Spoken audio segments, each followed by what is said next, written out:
I've always found something strangely soothing about driving at night.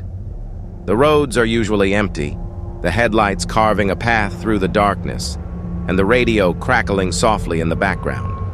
But last night, something changed forever. I was returning from a late meeting, the clock nearing midnight. The highway stretched endlessly before me, a ribbon of asphalt disappearing into the inky blackness. The air was crisp, autumn leaves occasionally skittering across the road like whispers of an unseen presence. About 30 miles from home, I noticed the first sign that something was wrong.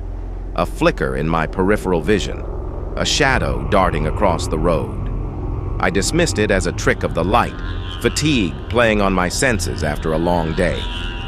The radio began to hiss and sputter. Static overtook the music, and I reached to switch it off, preferring silence to the grating noise. Just as my fingers brushed the dial, a voice emerged from the static, clear and chilling. "Help me?" I jerked my hand back, gripping the wheel tighter. The voice was gone as quickly as it had come, leaving only the hum of the tires on the pavement. I laughed nervously, convincing myself I must have imagined it. But the unease settled in, a cold knot in my stomach. The road narrowed as I drove further into the countryside, flanked by dense woods. My headlights illuminated a sign, "Deer Crossing." I slowed down, scanning the edges for any movement. Fog began to roll in, thick and impenetrable, reducing my visibility to a few feet ahead. As I rounded a bend, a figure appeared in the road. I slammed on the brakes, the car skidding to a halt. Heart pounding, I squinted through the windshield. A woman stood there, barefoot and wearing a pale dress. Her hair hung limp, obscuring her face. I rolled down the window cautiously, the cold air rushing in. "Are you okay?" I called out, my voice trembling slightly. She didn't respond, didn't move, just stood there, an unsettling stillness about her. I glanced around, but the fog had swallowed everything, leaving only her and me in a cocoon of mist. "Do you need help?" I tried again, louder this time. Finally, she lifted her head, and a chill ran down my spine. Her eyes were blank, hollow, as if they'd been drained of life. I recoiled, my instincts screaming at me to leave. But something about her held me there, an inexplicable pull. In the silence, I heard a faint rustling from the woods. My eyes darted towards the sound, but I saw nothing. When I turned back, the woman was gone. The road was empty. I didn't wait for another sign. Slamming the car into gear, I sped off, my heart racing. The fog clung to the car, swirling like ghostly fingers. I glanced in the rearview mirror, half expecting to see her standing there. But the road remained desolate. The voice returned, whispering from the radio. "You shouldn't have left." I switched it off, the silence somehow more oppressive. The road twisted and turned, the fog growing denser, suffocating.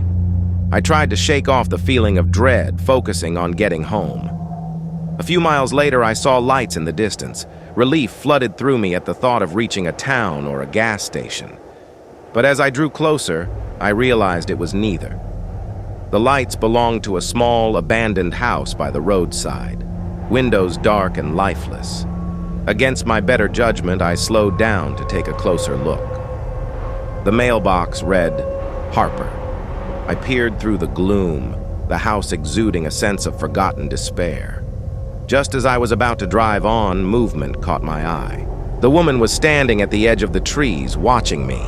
Panic surged, and I floored the accelerator. The car roared away, but the road seemed to stretch endlessly, the fog clinging like a shroud. My mind raced, trying to make sense of what I'd seen. Was she real?